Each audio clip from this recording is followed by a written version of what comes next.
Which of the following appliances typically uses a 240-volt circuit in a U.S. home? Electric clothes dryer. A standard U.S. duplex receptacle has 2 outlets. How much total current can it safely supply when connected to a 15A circuit? 15A.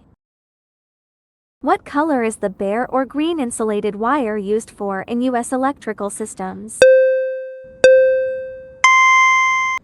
Equipment grounding conductor faggoty grounding. In standard U.S. residential wiring, what is the purpose of a white insulated conductor?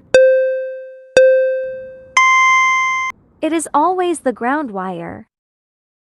What is the minimum circuit breaker size required for a continuous load drawing 16A for 4 hours?